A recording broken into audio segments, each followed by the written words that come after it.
এখন তো তোমাকে কিছু চাইতেই হবে। চিন্তা করো না ভাগ্নে।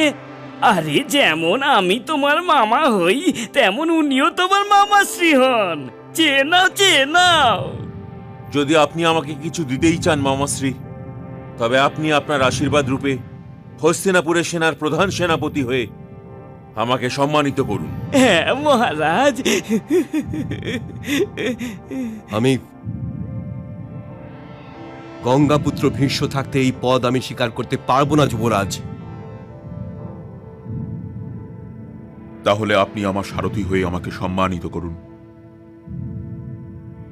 অর্জুনের সারথি হবেন বাসুদেব, মহারথী শৈল্য। আমারও অতটাই উচ্চকোটির সারথি চাই। তাছাড়া এমন সারথি সমস্ত সংসারে আপনি ছাড়া আর কে আছেন?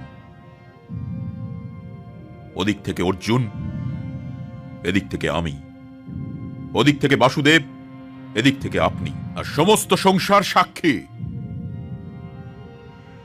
এই যুদ্ধেতে আমাকে গুরুশ্রেষ্ঠ পরশুরামের মান রাখতে হবে মহারাজ। আমি এটা চাই না যে ইতিহাস এই কথা বলুক যে আচার্য দ্রোণের শিষ্য অর্জুন ধনুর্বিদ্যায় পরশুরামের শিষ্য কর্ণের থেকে শ্রেষ্ঠ। ধনুক আমার কাছেও আছে রাজন, আর ধনুক অর্জুনের কাছেও আছে।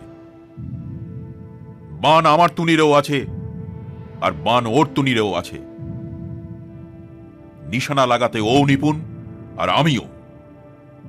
কিন্তু ওর কাছে বাসুদেবের মতন সারথি আছে, আর ওই রকম সারথি আমার কাছে নেই।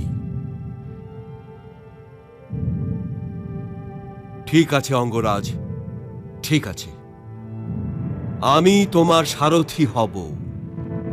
কারণ একমাত্র তুমি এমন যোদ্ধা যে রণভূমিতে নিজের শত্রুর আত্মীয়ের হাতে নিজের রথের ঘোড়াদের লাগাম দেবার মতন সাহস করতে পারো। আমি তোমার অনুরোধকে অস্বীকার করে তোমায় অপমানিত করতে পারবো না, করতে পারবো না।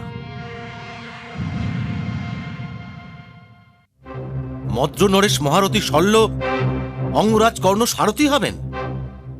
আজ্ঞে হ্যাঁ কুলগুরু, আমার সামনেই উনি এই প্রস্তাব গ্রহণ করে কর্ণকে সম্মানিত করেছেন। ওনার সারথি হওয়াতে তো অর্জুন আর কর্ণের দ্বন্দ্বযুদ্ধের রূপরেখাই পাল্টে যাবে।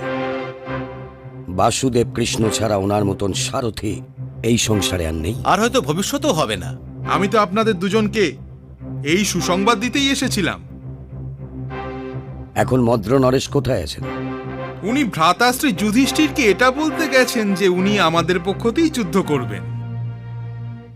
আমার তো মনে হচ্ছে ধীরে ধীরে ভ্রাতাশ্রীর সমস্ত মহারথী মত বদলিয়ে এই দিকেই চলে আসবেন, আর উনি ওনার 4 অনুজদের সঙ্গে নিয়ে রণভূমিতে দাঁড়িয়ে সব দেখতে থাকবেন।